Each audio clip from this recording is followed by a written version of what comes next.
welcome to the Valley. Today I am your host, Janet Michael. It is a bonus Brady Cloven episode of sorts. We're back in Old Town Winchester. Brady, of course, is the executive director for Friends of Old Town. You were literally just on the show last Friday about hot dogs. And I got to tell you, the number of people that have reached out to me that started off with, when you first started talking about that, I'm thinking 10 hot dogs, that is insane in 8 hours. But by the time you were finished talking about it, I wanted to get a ticket. Yeah. And you got a ticket. I saw it come through that weekend. Yes. And I will say, ticket sales boosted a lot after that episode aired. Yeah, if you have a tribe, you may not know it. You're going to meet them all. I have a gaggle of hot dog lovers. So what can I say? Yeah, I think it's exciting. I've been saying it for a year now, but I'm super excited for it. Super stoked. And Lauren, will you be going? She'll probably be here working, because Yes. what better to You just have need to run with out. a hot dog than a beer? Yeah. So we're sitting today at Dividing Creek Beer Company. Lauren Fleming is here with us. We're going to talk a little bit about this crazy cool place that you've got here that looks absolutely nothing like what the business was that was here before. So kudos to you first for that. Thank you. Thank you very much. So give me a little history, a little background. How did you end up here? And then we'll talk about what here is. Okay, so I guess my journey started when I moved back to Old Town Winchester in 2018. I bought a house. I was commuting to Leesburg at the time. Yeah, I didn't want to be house poor, so I emailed all of the breweries in Winchester seeing if anybody was hiring. I didn't want the late night of a full bar, and historically the craft beer group is pretty chill. I think that's a fair description. Yeah. So Escutcheon, right up the way, they got back to me first. So I started there in 2018. Then in 2021, this space became available. And so the brewery's owner had a friend who wanted to start his own brewery, but didn't really know where to go. And so Escutcheon's owner was like, I know a guy. Have I got the perfect person for you? Yes, yeah. So when I found out that we were coming into this space, my first question was, are we keeping the murals on the wall? They said yes. Check that box. Yeah, check that box. I live a mile up the road, so... And walk to work. Yes, I could walk to work. It really just fell into place when it needed to fall into place. So I quit my 9-to-5 to run Dividing Creek, and it has been a whirlwind. An adventure. An adventure, yes. Blood, sweat, tears. So many tears. It's a cool building. It's a cool location. We have a great staff, great community. Why beer? Were you a home brewer? I was not a home brewer. I like craft beer. I've liked craft beer for a long time, and I really did not want to have to learn how to make a cocktail for my secondary job. I just didn't want to do it. It's a lot more complicated than people think it is on the other side of the bar. If I was a bartender, or what I've been a guest bartender, people are like, can I get XYZ? I'm like, you're gonna get a vodka tonic. Yes. You're gonna get a gin and soda. Yes. God love my husband. He was a bartender for many years in his younger years at Gables, which was his nightclub just across. She knows Gables. But yeah, and they used to make up drinks based on what had been spilled on the bar, and they would like slide it into a glass, and here you go. This is and a name, the whole thing. But yeah, cocktails are complicated. They are complicated, and pouring beer is not so complicated. So it really worked out. It was something that got me back into the community, because since I had been commuting for a year, I knew what was going on in Leesburg. I knew what was going on in Loudon, Percival, Hamilton. I had no idea what was going on in my own community, and I really just wanted to reestablish that sense. And be connected. Absolutely. I just purchased my house. I was going through a very big transition, and I needed to find my people. Turns out they found you. They found me. One of my favorite stories from here was actually our opening day, which was, I believe it was December 17th of 2021. Just a little pandemic thing going, nothing major. Nothing. We were supposed to open the 20th, and I was here training some of my employees. The owners come through and just open the door. So people start coming in. and coming in, and it's not stopping. Trial by fire. Trial by fire. So we had people pouring in the door while I was up on the bar writing out our menu and adding the POS buttons into Square. So As people are ordering. As the people are things. ordering. It was madhouse. I just remember thinking multiple times throughout the day, what did I get myself into? Are you kidding me? But we got through it. I think 12, 13 hours later, we were all just sitting around and having a beer, and there was this collective sigh of relief. And then from there, it was just go, go, go. Let's just see what we can do. If you can manage that when it's unexpected, then all of the planning that you had for the actual opening day probably felt a little bit like a walk in the park. I'm sure it was busy and it was crazy, but you have a whole lot more confidence, I would assume. Yes, I do feel that we can pretty much get through anything, which is great. It's a good feeling. I do remember, so we have a secret storage area in the back, and that opening day, when I could, I would skip away or slink away. And I went in there and just sat in the dark and cried a couple times. Yeah, as one does. Yeah. Well, the great thing about Dividing Creek is they have a walk-in. I wish Brady would hide from us when he cries, but he doesn't. Yes. He doesn't have a Well, I was problem just doing about it to in say, front they of have a everybody. walk-in cooler that you can go crying. You can come see Lauren and be like, look, dude, I just need a minute to sit in there. The hottest days of the year that happened this summer, she was like, hey, if you need to stop by, Yeah, you know. slip me a 5 and I'll look the other way. It's Yeah, fine. and I don't cry, I just sweat from my eyes. That's all. Because I'm always running around in a hot dog outfit. But he does still just make it very awkward for everyone. Yeah, okay. that's his superpower. Yeah. Yes, I make everything awkward. Yes, I love that. That's probably why my parents got divorced. Definitely. But anyways, How did they come up with the name Dividing Creek? That's a very good question. And why not Unified Creek? one of the brewery owners does live on Dividing Creek down in the northern neck. Oh. It empties to the Chesapeake Bay. That's where the name came from, and that's also where the crab on our logo came from. It all ties together now. Yeah, which I will say, as somebody who is a graphic designer by trade, I begged them not to put the crab on there because it doesn't make sense for Winchester, Virginia. I was outvoted. But now it sets you apart. It does. From everything It else. does. But you have to get to the point where more people understand it than not in order for that to be beneficial. And that Yes. probably took a little bit of time. We still get at least, Are you a seafood place? yeah, all the time, almost daily. Just choose the food here, seafood. I will usually offer them the Route 11 Chesapeake chips. I'm like, here you go. This is our tie-in. Yes. Seafood. No, this woman actually came in a couple years ago with her 2 daughters, young. I think the oldest was 9. And she asked if her daughters could use the restroom. I said, sure. So her daughters are in the bathroom, and she asks for a food menu. And I explained to her, I'm sorry, it's a brewery. This woman got so angry, she stomped out and left her kids here. Get out.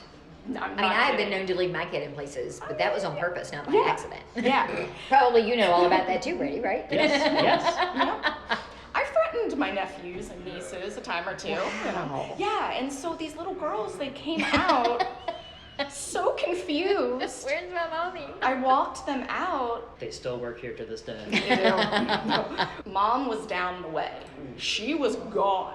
They got to her, everything was fine, but that was wild. Yeah. Yeah. That was a her problem, not a you Yeah, problem. yeah. In I think she was case you- hangry. One could say she was crabby. Oh. I will say that one great thing that I've always loved about Dividing Creek outside of the beer, because the beer here is fantastic, but you And know, we will talk about the beer, I promise. Lauren is very artistically talented, so graphic design, but also great with photos. She took photos of Faye and I's wedding. It was really great, and you followed us around the whole day, jumped in on it. Yep, it was great. It was but fun. Dividing Creek has really become kind of like a third place for art on the mall, where it's like Oh, nice. there's a lot of pop-ups that happen here with Winchester Wasteland. For First Fridays, you have local art and pints. Yeah, we like to host local artists on First Fridays. I let the artists just do what they want. We do have a small gallery wall that a lot of artists will utilize. We have had live demonstrations, art talks, people just come in here, glazing pottery to be fired later. It's really, really cool. Because when I took this job and when I found out what building we were in, I wanted to make the weirdo artsy brewery of my dreams. And I think we're doing okay. I think you're there. Yeah. There's flowers on the walls. Yeah. I think, what was it, 2 years ago, we collaborated to do the Black History Month art pop-up with our Libre here, and that was really well received. So I think it's set up in a really great way to help facilitate that, but also Lauren's on our promotions committee with Friends of Old Town. Lauren is a true friend of Old Town. I think that goes a long way too. People know that they can come here. This is one of my themselves. spots. Yeah, and even on First Fridays when I'm out there running around with my little legs, I can come in here and just like sit down and be like, hey, what's going on? The staff here is wonderful. Everybody is. I am so lucky with my staff. They are, well, we are the Isle of Misfit Toys, but it works. It works. We have each other's backs. We let people just be themselves. We want people to be themselves. My favorite part about humanity is just how different and strange we all really are, which is one of the best parts of the job. Working behind the bar, just meeting people from everywhere. We are known, I have been told by multiple regulars, we are known for our weird conversations here. So if you just, if you want to meet interesting people, this is where you come to the Fighting Creek. You know that We'd love to have old beer commercial with the most interesting man in the world? Yes. Is it Dos Equis? Yeah. This is like the This local most interesting brewery in Old Town. Yeah. You come in here, there's always going to be a conversation that you walk into, or you start on your own after a couple beers. Like, I've been both sides of that. I'm like, let me ask you all this, and then I get kicked out for the night. But yeah. We allow you back in, so it's okay. And Eventually. You do fun trivia nights here. What is it, the third Wednesday of each month? Yep, we do trivia the third Wednesday of each month. We have the vintage thrift on tap markets approximately once a month with Wasteland Winchester. Yeah, so tell me about that. Brady mentioned it earlier, and I am sad to say I've never even heard that before. It's awesome. You'll have to come to the next one, which I think will be in October. We're planning it. But what Thrift on Tap is, it's just a collective of local and regional vintage curators and secondhand resellers. We move our tables around, they set up shop here, they just sit here the whole day, and people can just peruse racks of clothing, home goods. That's really cool. I'm very disappointed that you have never told me about this. I mean, I have. I'm sure you haven't. I'm sure you haven't, or I would have been here, because I am all in for vintage and finding a use for something that somebody else wanted to throw away. That is, I'm all in for I think there that. was one here 2 weeks ago, right? Yeah, the about 25th. 2 weeks ago? Yeah, about 2 weeks ago. Yeah, that one was very well attended. What's cool about them is it's not just the stuff you'll find at Goodwill. The resellers, they take a lot of time to carefully curate. I have found stuff every single time, and this last Thrift on Tap, I refused to let myself look through the racks because I knew I would spend money, and I'm trying to save money.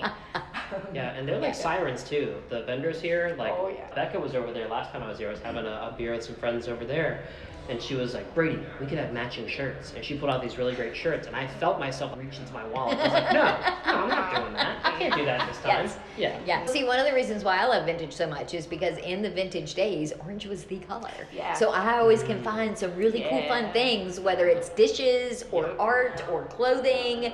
Orange was it. I mean, people used to have orange countertops and orange appliances. Some say orange is the new black. Some do say that. Some do say it. Yeah. But Lauren, let's talk about the beer. That's ultimately what people come in for. Absolutely. How many do you have? Give me how all that works. So we have 12 taps, 10 normal taps here too, and 2 nitro taps. We have a full tap list all the time. I would say about half of our beers are flagships, so unless we are out for whatever reason, you will always find them. And then about the other half of our taps do rotate out based on season or whatever our brewers decide to do. They are interesting folks. So sometimes I will come in and they will be like, all right, we are releasing X beer today. There you go, do all the marketing. And I'm like, all right. So about What's been the strangest one? The strangest. Okay, actually, so we do have a beer. We haven't made it in a couple years. I think it's a lager with ube, which is a purple South Asian yam. Yeah. Slightly sweet. But what is interesting is the color. It comes out Dimetap purple. I was going to ask you, is it a purple beer? It's beautiful. Dimetap purple. Actually, it I can matches. taste Dimetap right now. It kind of matches the purple in my hair right now, actually. It sounds weird. You don't really think of a yam-based beer being good, but it's slightly sweet, not really bitter, but just really full-bodied. And who doesn't want to drink a purple beer? I have learned for food, for beers, for whatever, to don't tell me what's in it. Don't tell me how you made it. Let me try it first. Yes. And then you can blow my mind with what it is that I just consumed. Right. Yeah. Absolutely. Yeah, I think that has been our most unique brew, followed closely by, every summer, we make a gose with Chesapeake seasoning and coriander. Oh. And that also sounds weird, but it is wonderful with seafood that we don't sell. So do not come in. She says directly into her mic.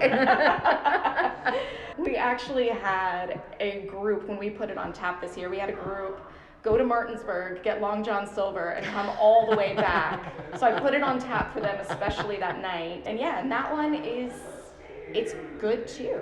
Other than those, we do a lot of traditional styles. We have a German Pilsner, we have a Kolsch, a Vienna style lager, chocolate stout, a Mexican lager, which is really good. Yes. Very good. It's one of your favorites, Brady. What are you drinking right now?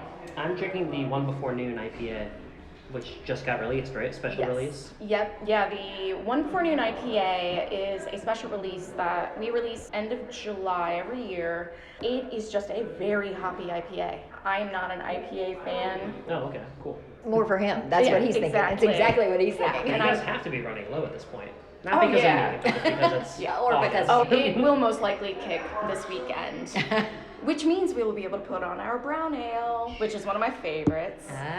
But our styles, they range from traditional to experimental.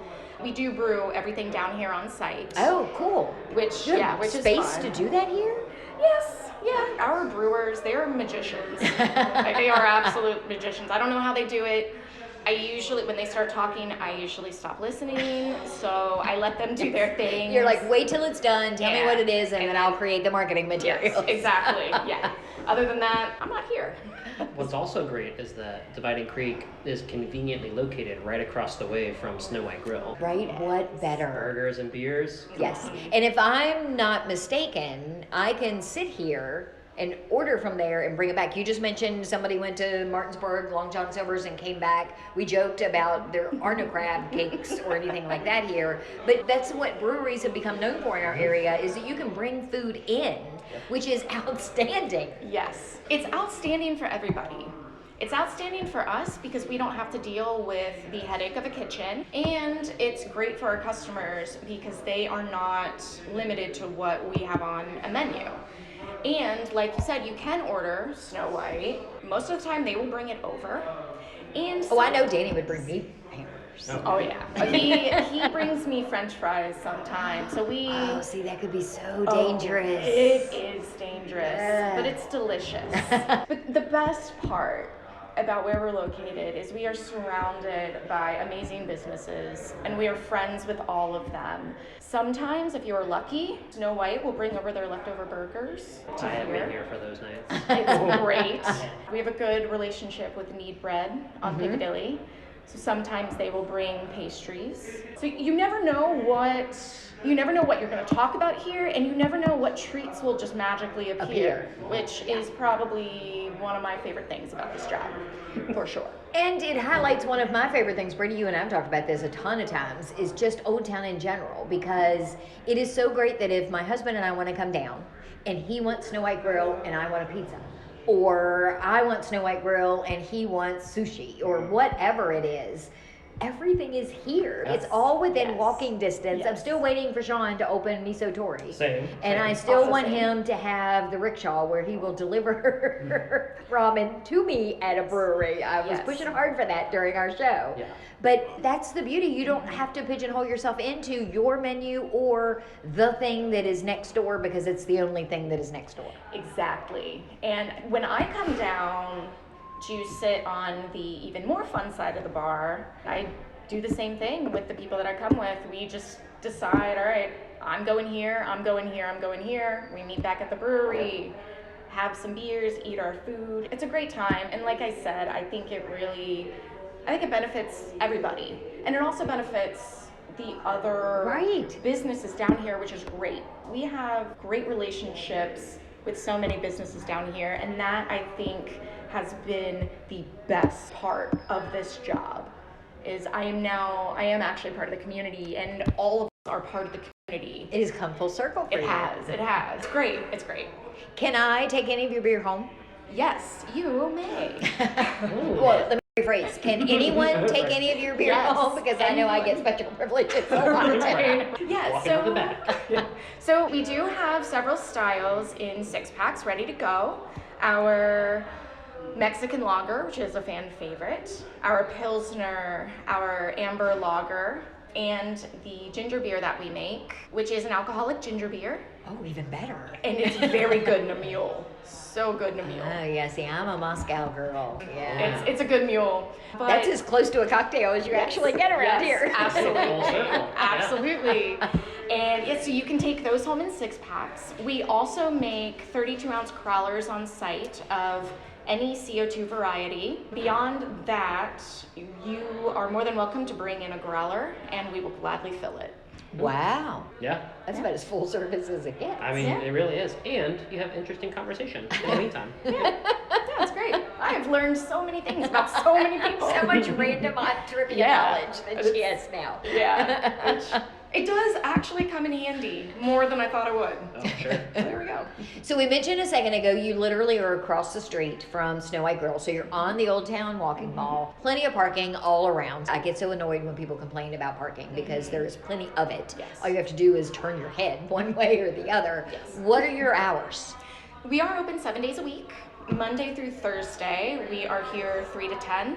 Fridays and Saturdays, it's noon to 10, and Sundays, it's noon to 8. And then where can people find more information? Do you have website, social media, all of that sort of thing? Absolutely. You can find the tasty notes for all of our beers, as well as upcoming events on our website, dividingcreekbeerco.com. And we are also on Facebook and Instagram, Dividing Creek Beer Co. That's where you'll find out when something's running low. And if you really want to come in and get it, you better beeline down here. Correct. Like the one before noon. The one before noon. Yeah. It will kick this weekend, I'm sure. We're recording a couple of days in advance, but as people are listening, it is First Friday. It is First Friday. On the Old Town Walking Mall. What do you got going on here tonight? We will be offering pints to go. Because DORA is in effect. Sip and Stroll. DORA is in effect, so from 5 till 10, you can get your favorite Dividing Creek pint and walk around. We are also hosting a local artist, which is me, this month. Yeah, so I will be here with framed photographs, probably some unframed prints. I like to do a lot of things with moss and foraged items and old cameras. So I will be here for most of the night, just doing my thing. Yeah, doing my thing, and I would love to talk to people about it. I would love to hear about other people's arts. And I think it's the people are going to come rolling in here and say, hey, I heard you on the radio. Yeah. Well, it's crazy. It's great because this First Friday tonight is kind of special because we're doing something different than usual. It's going to be a community open mic night with the River House. Oh, that's right. It sold out. We're not sold out, but it filled up. Where I think there's going to be somebody every 15 to 20 minutes starting at 5 o'clock until 9 o'clock at the Taylor Pavilion. And it's going to be a mix of spoken word, poetry, singer-songwriter stuff. On top of that, Shen Arts is the one who's leading the Artist Alley. That's why I'm coming down. I want to come and check that out because I missed it the last time. Yeah, so they're going to be set up on the mall. Moonface is also doing a couple vendors down the south end so that people know what's happening. It's going to be a really great First Friday. A little different than usual, but we'll still have the DORA in effect, Sip and Stroll, so you can come to Dividing Creek or any other restaurant and get a beer or drink to go and check out all the artists that do a lot for Old Town. There's going to be a mixture of people who aren't here in Old Town, and there will be people like Lauren who this is their day job here at Dividing Creek or wherever, and then they have some really cool skills that they bring to the table, and we'll be out and about, so it's going to be fun. I fully expect that you are going to write a poem about hot dogs and then perform it. It's more like a haiku. But yes, there will be maybe some hot dog appearances there. The Friends of Old Town. So under the Taylor Pavilion, we'll have one table with the River House information, because they are a really great nonprofit out in Cape and Bridge who are helping facilitate this whole thing. But they do a lot of great work. They will also have an arts and activities table for children and families, and then at our table, you can get the brand new Friends of Old Town shirts that we're wearing right now. You can also pre-order your Dog Days of Summer shirts that just got released with the design from Valerie Burgess of Big Fog, which are incredible. And you can also order the few remaining ornaments we have left. I got one of those too. I saw you did. So those are. And I also practiced restraint because I was going to order like 10 of them, so that I have them to not only lord over the people that didn't get them, but they make great little toppers for holiday gifts and presents and things like that. But I thought, no, I'll just get the one, because I fully expect you're going to have to do a second order. I'm hoping. Thank you for taking the time to chat with Brady and I. Thank you for having me on. As always, it's always a pleasure. It's always great. Twice this month. Wow. Right? Incredible. I know. Yeah. They call that a Brady bunch. Oh, you're fired. I will be back on Monday. It's going to take the whole weekend to recover from that one. So meet me back here for a brand new episode just a few minutes after noon.